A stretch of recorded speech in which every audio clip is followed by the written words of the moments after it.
making a YouTube video. I have a wonderful photographer this time that's going to assist with this endeavor. And I think that this might be the best way, instead of looking at a bunch of photos, for me to be able to walk you through the different rooms and explain a little bit about the furniture. Where we are now is the front drawing room, and you can see the paper is very old and I want to keep it, and that was the whole impetus for choosing the colors in the French music room. I wanted to play off the muted grays and sort of gold colors. So it was a nice transition when these doors are open. This room has a collection of my family's heirlooms, such as the chair and the love seat were my great aunt Elsie's. And the interesting story was my mother loved my great aunt Elsie, but did not like antiques because they were too fussy. And the first house we grew up in was all Danish modern. And when my Aunt Elsie died, she wanted my mom to inherit these. My mother refused, and my grandmother said, "Georgie, you're making a big mistake. I'm going to hold them for you." And she did. And I came along and grew up and started to share my passion of antiques. And they came back to the house, and now they are right here. And the portrait over the fireplace is of my grandmother. And these are mostly family pieces in this room. So very excited to have it. That's a John Rogers group that you're looking at now. This is one of the two matching fireplaces that I understand. I think someone mentioned that it's King of Prussia marble, gray marble. This fireplace still does have the chimney attached to it, so once we get it inspected, I would like to use this and the one up above. The two lamps on either side that look very strange are called argon lamps, and they're a monumental design. And we went down to my friend Mark, these were actually his, and I've mentioned him in the past, and we went down to this very upscale consignment shop in Darien, Connecticut, where they all talk like Gloria Upson. And we went into the shop, and we were in tattered jeans and t-shirts, and did not look the persona of Darien. But the woman came over. She was your typical Bunny Bixler, and she, had her various attire that was like the quintessential prep. And she said, "Oh, those came out of a very formal, very expensive Darien estate." And we said, "Yes." And she said, "They have a fascinating story." And I said, "Well, what is that?" And she said, "They were brought up from a shipwreck." I said, "Oh, how interesting. I wonder where the barnacles are." So of course that story never really existed, but the sales rep was standing by it, and so that's sort of the story that I always attach to it, that it came up from an old sunken steamer. Awesome. Which isn't true. So again, this is the room that we'll probably be using quite a bit. And now, without further delay, I would like you to come into the French music room. Oh my goodness. Look at that, automatic door openers. Amazing. Whoever knew they had that in the federal period. So come on in.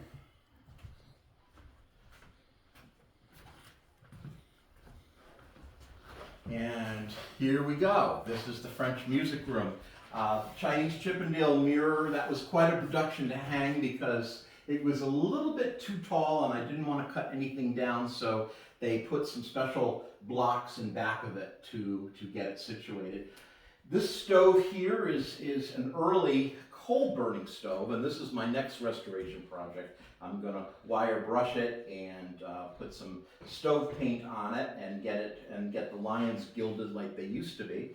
This was the culprit of one of the many fires that this house actually had at one time. They burned kennel coal during World War II, and that is extremely high temperature fuel source. And what happened was it disintegrated the federal brick, and there was a fire that resulted up in the 3rd floor.